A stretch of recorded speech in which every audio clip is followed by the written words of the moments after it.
Hello दोस्तों आज का हमारा टॉपिक है यूज ऑफ मे क्या होता है और इनको हम कैसे ट्रांसलेट करते हैं। चलिए देखते हैं। सबसे पहले मे की आइडेंटिटी क्या होती है, चलिए देखते हैं।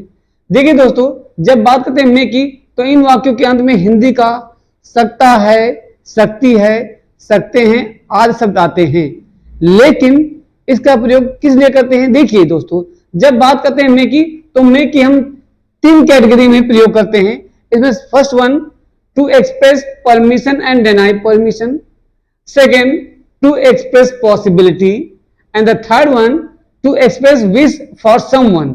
जब बात करते हैं हम परमिशन की, दोस्तों याद रखिएगा, जब हम किसी व्यक्ति से किसी कार्य के करने के लिए आज्ञा मांगते हैं तो उसके लिए हम मे का प्रयोग करते हैं, और खासकर तब जब वो व्यक्ति हमारे से पद में बड़ा होता है तो उसके लिए हम मे का प्रयोग करते हैं।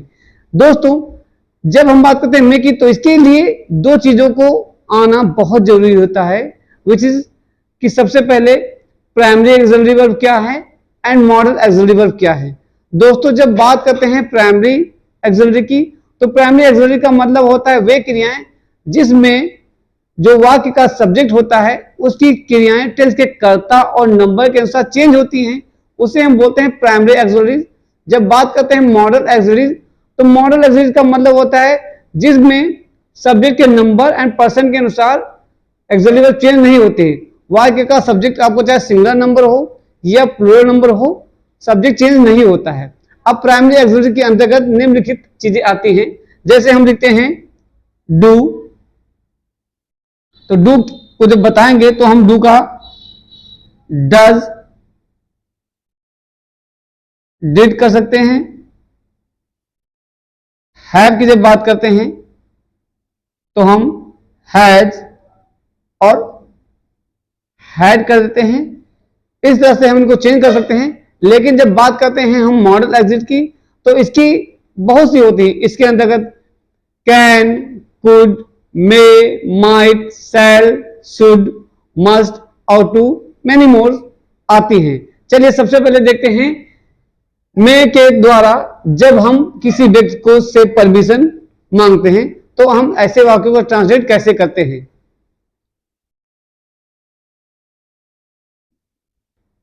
कहने का मतलब ये होता है कि मे का प्रयोग हम परमिशन के लिए करते हैं। जैसे मे आई come in, may I come in, या may I take your pen, and third one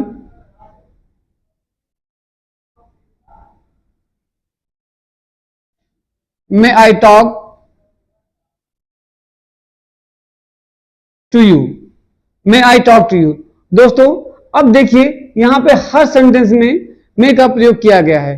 अगर हम मे के स्थान पर देखें तो हम कैन का भी प्रयोग कर सकते हैं और कुड का भी प्रयोग कर सकते हैं। जैसे अगर हम चाहें यहां पे लिख सकते हैं can I come in, can I take your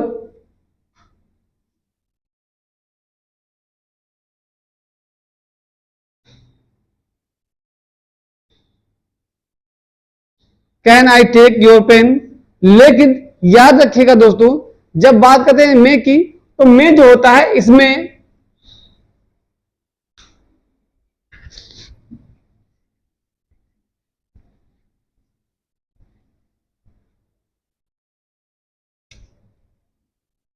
मे में कैन की अपेक्षा ज्यादा पोलाइटनेस होती है और मे का प्रयोग ज्यादातर हम फॉर्मल अर्थ में ही करते हैं। कहने का मतलब होता है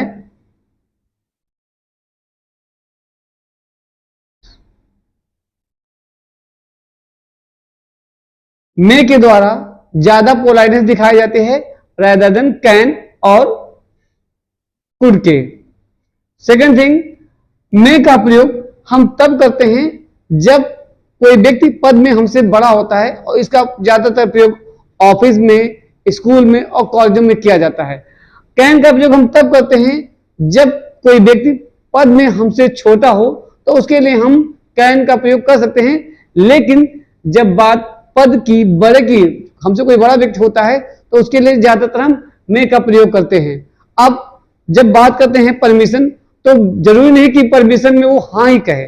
कभी कभी क्या होता है, वो डिनाई कर देता है, और जब वो डिनाई करता है तो उसी के लिए हम कहते हैं कि परमिशन को अगर डिनाई किया है तो उसके लिए हम नॉट का प्रयोग करते हैं। अब कैसे करते हैं, चलिए देखते हैं। जैसे हमने कहा मे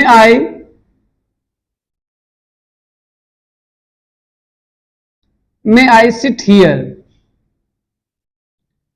मे I sit here. Suppose that आपने उससे कहा क्या मैं यहां पे बैठ सकता हूं, और वो इस चीज को इनकार कर देता है, तो वो यहां पे कहेगा you may not sit here. अगर वही चीज उस व्यक्ति के द्वारा इनकार कर दी जाती है, तब हम मे के बाद नॉट का प्रयोग करते हैं। कभी कभी हम नॉट का प्रयोग नहीं करते हैं, सीधे हम कहते हैं यू में। अप का मतलब होता है यू में, नॉट का मतलब होता है नहीं, आप यहां पे बैठ नहीं सकते हैं।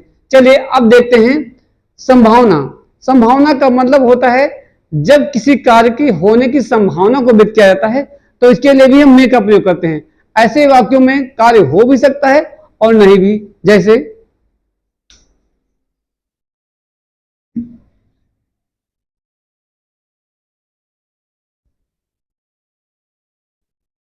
जैसे यहां पे लिखा है आज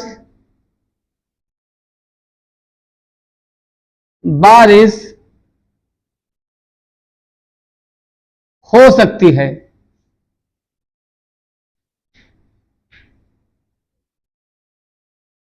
आज बारिश हो सकती है। यहां पे आप देख सकते हैं बारिश होने की संभावना को व्यक्त किया जा रहा है। तो ऐसे वाक्यों में हम सबसे पहले लिखेंगे इट, बारिश होने की संभावना हो है, यहां दिखाते हैं, तो इसके लिए हम लिखेंगे मे, इट में रेन टुडे, वह शाम को आ सकता है, वह शाम को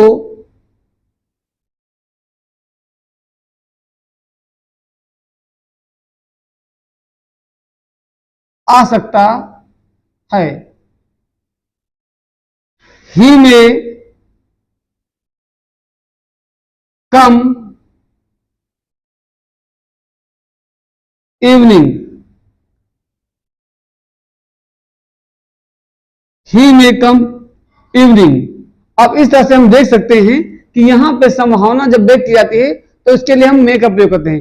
कभी कभी आपने देखा, कहते हैं यह क्वेश्चन सही भी हो सकता है, यह क्वेश्चन गलत भी हो सकता है। कहने का मतलब है क्वेश्चन को सही और गलत होने की भी संभावना व्यक्त की जाती है। तो इसके लिए भी हम कह सकते हैं this question may be right, या this question may be wrong. तो जब संभावना व्यक्त की जाती है, तो इसके लिए भी हम मे का प्रयोग करते हैं। चलिए अब देखते हैं कैसे हम वाक्य में संभावना के बाद विश का प्रयोग करते हैं। विश का मतलब होता है जब किसी वाक्य में हम किसी व्यक्ति के लिए कामना करते हैं, तो इसके लिए हम विश का प्रयोग करते हैं। और ऐसे वाक्य में मे का प्रयोग सब्जेक्ट की तरह ही यूज होता है, लेकिन ये इंट्रोगेटिव का भाव रखता है।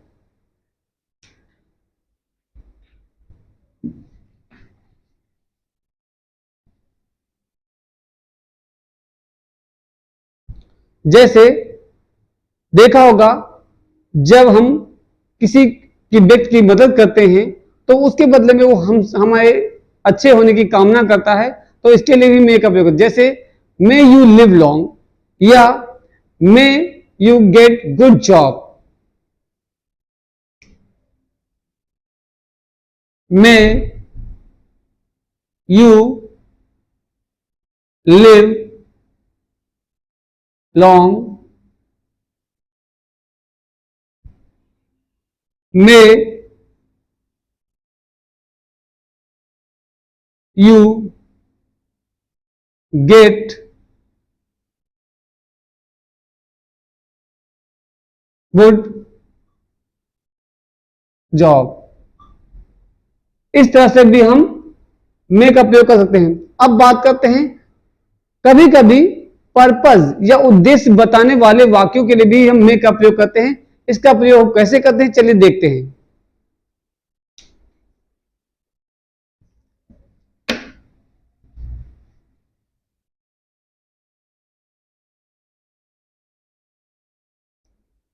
जैसे वह पढ़ता है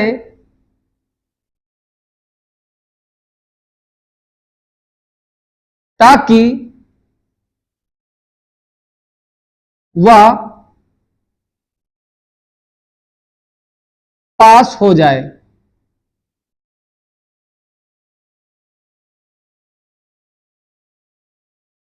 ही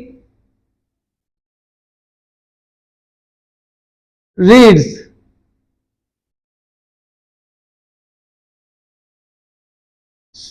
ताकि के लिए सो दैट का प्रयोग करते हैं। So that he may pass. मैं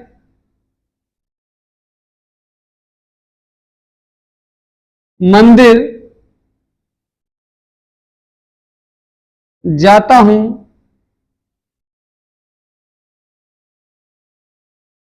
ताकि मैं पूजा कर सकूं।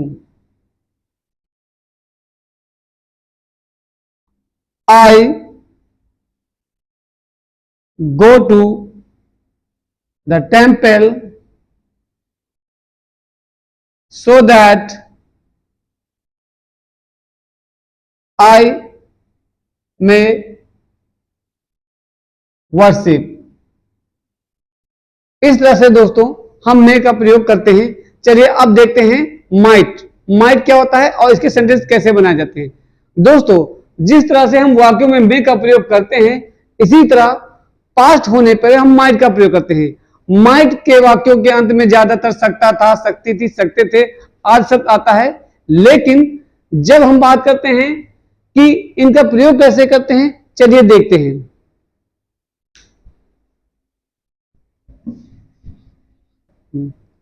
जैसे अब हम बात करते हैं माइट। जब माइट की बात करते हैं तो इसमें मे की अपेक्षा ज्यादा पोलाइटनेस दिखाई जाती है। जैसे might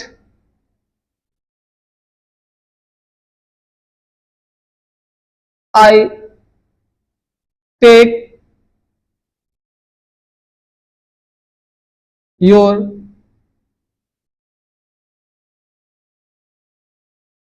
might I take your pen. In the same way अगर आपने डायरेक्ट इनडायरेक्ट पढ़ा होगा तो डायरेक्ट इनडायरेक्ट का मतलब ये होता है, यदि रिपोर्टिंग वर्ब आपकी प्रेजेंट टेंस में है तो हम रिपोर्टिंग स्पीच में चेंज नहीं करते हैं। लेकिन अगर रिपोर्टिंग वर्ब हमारी पास्ट टेंस में है तो रिपोर्टिंग स्पीच में आए हुए मे को हम माइट में चेंज कर देते हैं। चलिए देखते हैं कैसे। यहां पर लिखा है he said to me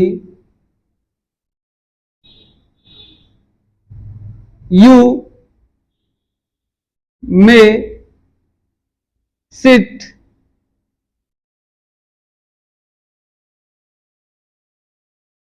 anywhere।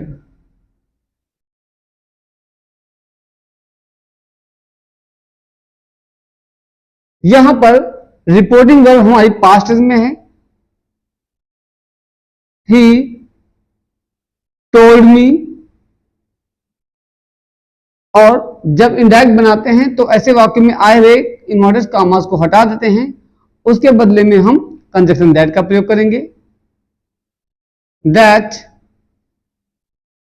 आई, अब मे का हो जाएगा माइट, क्योंकि रिपोर्टिंग वर्ब हमारी पास्ट में है।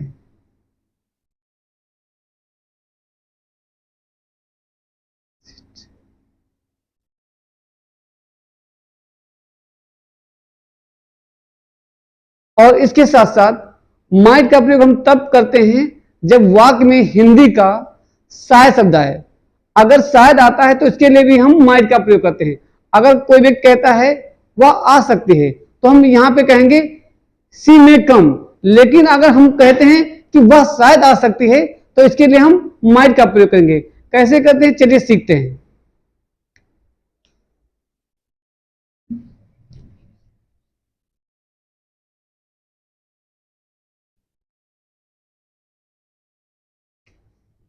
जैसे मैंने यहां पे लिखा है, वह यहां आ सकती है।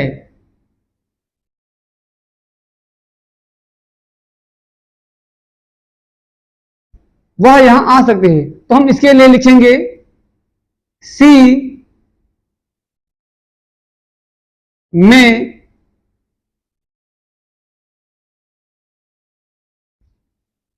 Come here. लेकिन अगर इसी वाक्य में होता वह शायद यहां आ सकती है, वह शायद यहां आ सकती है,